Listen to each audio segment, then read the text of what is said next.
Hey guys, welcome back to I'm an Actor, Not a Therapist. I'm Sammy. So, what's going on?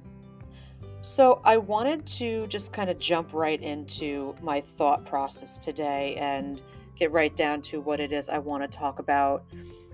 And what I want to talk about is social media and how it affects me personally, obviously, because I'm on all of it. I'm on Facebook, I'm on TikTok, I'm on Instagram, I'm on Threads, I'm on all of it.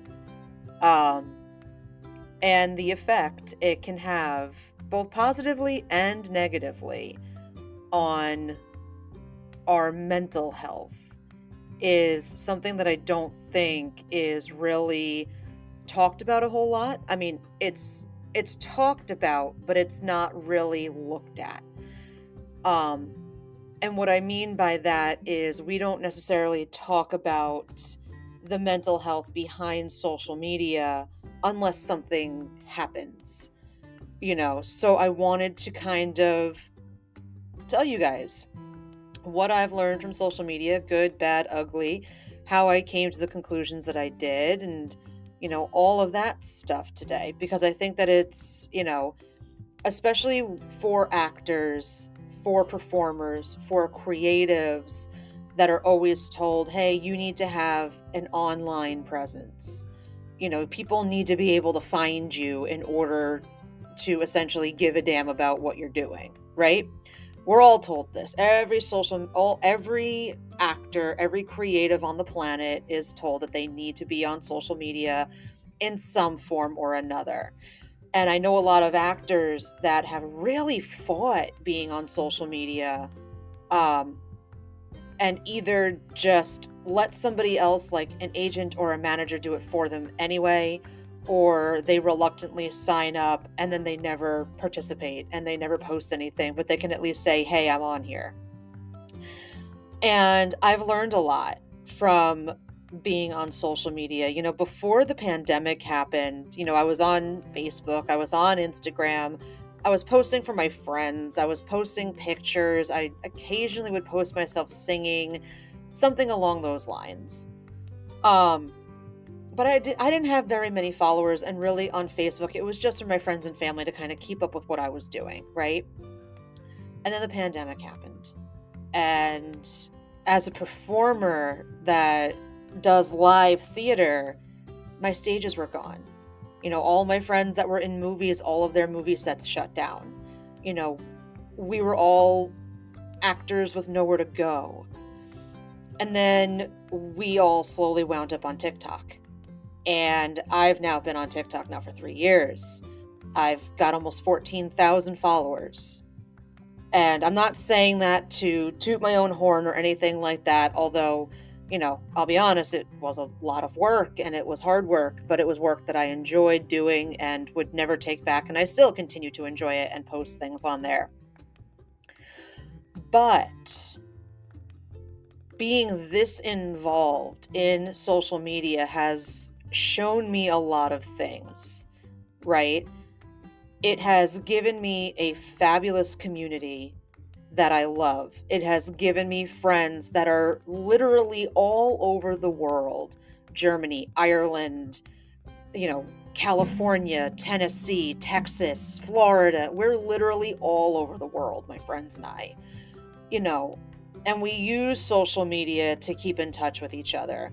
Instagram messaging or WhatsApp or however we decide to communicate that day, or even just sending each other videos through TikTok, which is a whole nother way of being social on social media.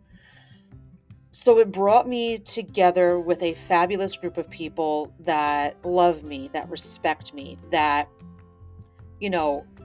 if I said, hey, do you want to take a long weekend and come hang out? I'll pick you up at the airport. They'd jump on it. You know what I mean? So I've found that very, very supportive group of people that I love, and that's my core group. I have followers that are very, very supportive and will say to me, "Hey, I really want you to read this book. If you put it on your Amazon wish list, I'll buy it and I'll send it to you." And I have those that love on all of my videos. Oh, you're such a great actress. Oh, you do such a great job, blah, blah, blah, blah, blah. And I appreciate those comments. I do. From the bottom of my heart, I appreciate those comments. And then you have that other group of people. And we've all run into that group of people. Some people call them trolls. Some people call them lurkers. They don't have the best intentions when they post. Some people call them keyboard warriors, however you want to label this specific group of people. And this is the group of people that is the not so great side of social media. The ones that, and I don't want to say that social media should be used to just kind of blow smoke up someone's ass. That's not what I want. If you're going to tell me my video sucks, tell me why. Give me constructive criticism. I can take that as a performer, as a creative. If you want to give me constructive criticism, that's something I can always take 1,000 times over. But the amount of comments that I've seen just flat out attacking people that post on social media. And I'm not just talking about content creators. I'm not just talking about, those of us that, create content to put on TikTok for an audience. I'm talking about people that post pictures of their kids that are my friends. I'm talking about people that I follow that are other performers that post something that they took backstage, and somebody in the comments takes it upon themselves to make a comment about their weight or the way they look or something along those lines that obviously cannot be controlled. It's when you get comments like this that social media takes a very interesting, sometimes dark turn. I don't want to talk about the horrors of kids being on social media and what it does to their mental health, because I think that is a completely separate conversation that I am not a parent, so I cannot involve myself in a conversation about kids and parents because it is not my place. I am not a parent. But I can say as a content creator that it is important to know what kids and young adults and teenagers are exposed to. And I'm not saying be helicopter anything, just kind of know what's going on. Know what people are watching. Know what kids and teenagers are watching, because me as a 30-something-year-old is going to interpret something very differently than, say, a 15-year-old will. That's all I'm saying on that, because again, I'm not a parent. I don't belong in the conversation with parents because I have no experience there. But just as an outsider, that's my 2 cents on that. But I'm not even talking about that. But I've seen firsthand, and again, talking about adults over 20, I've seen firsthand what positive comments can do to somebody. How much that can lift somebody's day. You put out a video, you're not real confident about it, but you put it up anyway because you're proud of it. Confidence and being proud of a video are 2 different things, at least for me. You put up a video, you're proud of the video, but you're not real sure how the video is going to do. Maybe you don't get a whole lot of views, and that's okay. If you listened to my previous podcast with Stuart Mackey, we had an entire conversation about numbers and the importance and the not so importance of numbers when it comes to who views what on social media. So you can go back and listen to that conversation that we had. But, for myself, even if I put something up that maybe I'm happy with it, I'm happy the way it came out and everything, but I don't really know how people are going to react to it, I'm going to put it out anyway because I'm freaking proud of it. At the end of the day, that's what makes me happy, is knowing that I put something out and can go, I did that. But it makes it twice as good again, this is from my perspective, from my frame of thinking. If somebody comes into the comments and says something like, hey, you reached me, or hey, I really, really like this. It's not so much that I'm taking the praise from them. It's, oh, good, I've reached somebody. And again, if you go back and listen to the interview I did a few weeks ago, we talk about that as well, about how, stuff like that makes it worth it because you know that you've reached somebody. And I really do love it when people comment that, or they tell me that I'm doing a good job, or they say, hey, I want to do XYZ because I see that you are doing it. That's a fantastic feeling, and I really do like that, Not for an ego thing or anything like that, but just to know that I've reached somebody. But I've also seen firsthand the other side of that coin. You know, Pointing out obvious physical things that people can see about me, or, you know, things along those lines that I really don't want to completely get into. But I have had some horrible things said about me in my own comments section. And then you have a couple choices when that happens. You can either ignore it, you can delete the comment and block the person, or you can respond to it. I'm not going to tell you what I think is best and what I don't think is best. There have been plenty of times where I have responded to comments that have been rude, but they've never actually made it to post because it's one of those things that I do in the moment and then delete them, because once it's out there, you can't take it back. That's something that I don't think everybody that's doing social media has completely wrapped their heads around yet. You may delete it off of whatever social media platform you put something on, but it never goes away. It's always out there. You always have people that will have seen it before you've taken it down. So I always post very deliberately when it comes to stuff like that. I don't respond to comments unless I think it can be a teachable moment. And that's what I'll call it. I've only done this once. I do what's called a teachable moment. You said this about me, so let me tell you why it's like this.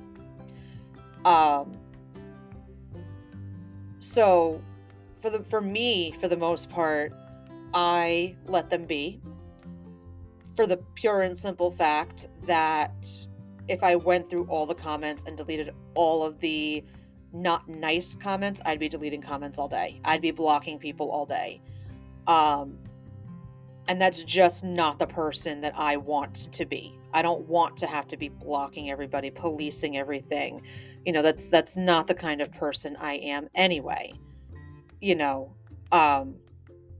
But there have been many instances that I've blocked people, deleted comments, things like that, for my own mental health. I know people that, got really very negative comments and walked away from social media entirely for a little while, or walked away entirely and never came back. And I don't think people really understand that the people that you see in videos on Insta, in pictures and on threads and things like that, like those are real people.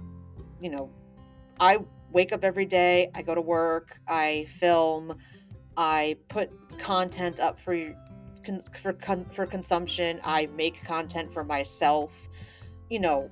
It's very disheartening and just downright hurtful when you see your comment section just full of the people that are obviously hurting in order to want to hurt others. But I think people lose sight of the fact that the people that are making this content, we're real people. And I know that I'm not the first one to say it. If you follow her on TikTok, I know Mama Tot has said this. I know there are other creators that have said this. But I wanted to actually talk about this mentality of that, yes, we are real people.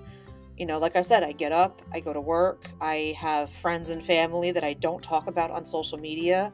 Um, for their privacy and for their protection, because I know and understand and have come to realize the bigger the platform gets, the more you do have to hang on to those people that you don't talk about on social media.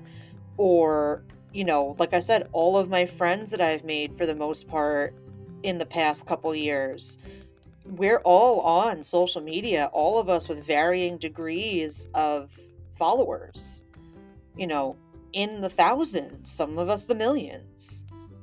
And we all talk to each other in private, but very rarely will we talk about each other in public to protect ourselves, to make sure that our group stays intact, to give ourselves that bit of privacy that everybody is entitled to. Everybody is entitled to privacy in whatever form it needs to take for them. And it's just one of those things that I've kind of been thinking about a lot lately. This whole idea of people creating things, putting them on social media, and just thinking that's it. And while for some people, yeah, you could put a video up on TikTok or on Insta and never worry about it again. But, and this is kind of like the cautionary whale tale, as I like to say. Cautionary whale tale to all this is that whether you're posting on social media to kind of be a content creator, be an influencer, which I will never, ever consider myself an influencer. I don't care how many thousands or millions of followers I get. I am an actor. I am a producer. I'm a playwright. I'm a singer. I am a director. I'm a content creator. I don't need to necessarily be an influencer. If people want to listen to what I have to say, groovy. I'm here for it. I am all for it. But I never want people to, say, go out and do a certain thing or something like that because I've sat here and told them to directly. If you want to look at me and go, hey, I want to be an actor because I think you do a great job, then that's great. I hope that it is wonderful for you. So there are those of us that are out here to spread a message, whatever the message is, to however many people we can get it to. And then there are people that, every so often want to put a video up for fun or very gently dab their toe into the world of social media, and they want to share pictures of a trip or they're feeling particularly sassy and they want to put a great picture of themselves up. There's varying levels of being on social media, and neither one of them is wrong and neither one of them is bad. But again, cautionary whale tale is that the minute you put something on social media, you open yourself up to the judgment of people. And it could be people you know, it could be people that you don't know, it could be people that you will never, ever, ever meet in your lifetime. But the minute you post anything on social media, or even on the internet in general, you open yourself up to a lot of eyes and a lot of opinions. And what I've kind of told people in the past, because I'm learning too, I'm not perfect. I'm not saying that I have everything figured out, because I don't. I still have to go back to people that are better at what I do than I and go, hey, what do you think of this? Or do you think this will work? I'm still learning and I'm still figuring stuff out. 14,000 followers or not, I'm still waking up every day and figuring stuff out. I've just learned that, you have to be ready mentally, emotionally, physically for whatever is going to come your way if you're going to put up something on social media, no matter what it is or what the intention is. And I think that if you go into it with a positive mindset, and I'm not saying like lock your comments and don't let people comment on stuff because of fear or anything like that. You're certainly welcome to do that. I'm not saying don't do that, but I would just say don't make that your first move. Don't post something and immediately turn off comments. Unless that's something that you absolutely feel like you have to do, because you don't know. There is a lot of great people out there on social media as well. You know, but here's the whole thing. I know I'm kind of waffling. I know I'm going back and forth with a lot of stuff right now. Um, but since 2020, I've spent a very large amount of time on social media. TikTok, Insta, particularly. Not so much Facebook anymore because that's more where I post for like my friends and family. I don't really post there for the general public. Although if you Google me, you'll find my Facebook profile. I'm not trying to hide. Here's kind of what I've learned. Just like everything else, you have two sides of every coin, right?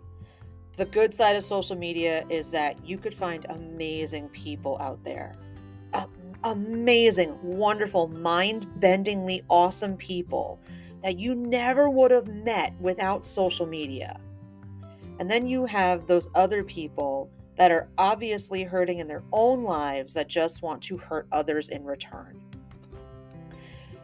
And going into this, knowing that you're going to interact both of these kind of people every single day. Every single time you post something, you're going to run into these people, both sides of the coin, both sides of the spectrum. And I think that if you can build yourself, if you can build yourself up, if you can build up your confidence to post something for whatever purpose it holds, there should be a part of you, at least a part of you, that understands that you might not run into the greatest of people. But how you react to that is completely within your control. You can't control who comes into your comments. You can't control who comments on stuff. You can't control how they comment. That's not going to be something that you can ever control, no matter what kind of word filters or anything else you put on your comments. There is never going to be a time that you can absolutely control who comes in and out of your comment section. You just can't. It's social media. That's how it's built. But what you can control, and this is something that I'm learning that had to be taught to me by, again, friends that have been doing this longer, that are doing it better some days, had to remind me of, is that I might not be able to control who comes into my comments, but I can control how I react. And I think that's the important part. And look, there is no shame in taking a social media break. There is no shame in saying, somebody really hurt me with something that they said. I need to take a step back and I need to reevaluate how I handle this and what I do about it. There's no shame in that, and I think that that's something that people need to understand that they are allowed to do. It doesn't necessarily have to be this whole kind of grind that you have to post something every single day. You're allowed to take breaks. You're allowed to take a breath. That's the great thing about social media, especially if it's your channel. It is your channel. You control when you post, what you post, how often you post, and I think that if more people kind of went into social media with this mindset, I think that people that might be afraid of social media or maybe don't know about what they could post on social media, I think it would help. Again, I'm not an expert. I'm learning too. All of my friends, we're all learning. Every single day we're learning. And that's just what I've learned. That's what I've learned being on social media, going from posting for nothing but friends and family to posting for 14,000 followers with a podcast and a successful TikTok and a slowly growing 2 Instagram accounts. Like, that's what I'm learning. And that's kind of what I've learned over the past 2 or 3 years doing this. Um, and that's kind of, we wake up, we keep moving forward, we post things that we love, that we want to share with other people. Um, and nobody that I know posts anything that they don't want to post. If I'm posting something, it's because I want people to see it. That's that's uh that's just where everything kind of sits right now. And that's kind of my 2 cents on it. Take it for what it's worth, because again, I'm an actor, not a therapist. I'm learning all this stuff too, you know, and I would greatly welcome conversation. If you guys want to leave comments or anything in Audible or Spotify or anything like that to open up the conversation, or shoot me a DM on Instagram. We can definitely open the conversation up more. But that's kind of what I've learned over the past couple years and what I'm still learning. So with that being said, I hope you all took something away from this through the waffling and through everything else. If you liked the episode, go ahead, like, comment, subscribe, leave comments, get in touch with me on Insta, get in touch with me on TikTok. I'm not hard to find, you guys. I'm an actor, not a therapist. It's not hard to find either. And I want to thank you all for an absolutely fabulous first season of a podcast that I was encouraged to do by 2 friends that I met through social media. They know who they are. Thank you both very, very much for the encouragement to restart this podcast. And to everybody that has been standing behind me through this first season, thank you. And thank you guys for listening and taking this ride through the first season with me. I promise to be back in a couple of weeks with the second season with another 10 or 11 episodes. And hopefully more interviews and more insights and a lot more waffles and all of that. But in the meantime, I hope you all have a fabulous, fabulous day. And, be kind to each other. Have fun and be kind to each other. And you guys can find me all over social media, so start the conversation. Have a great day, everybody.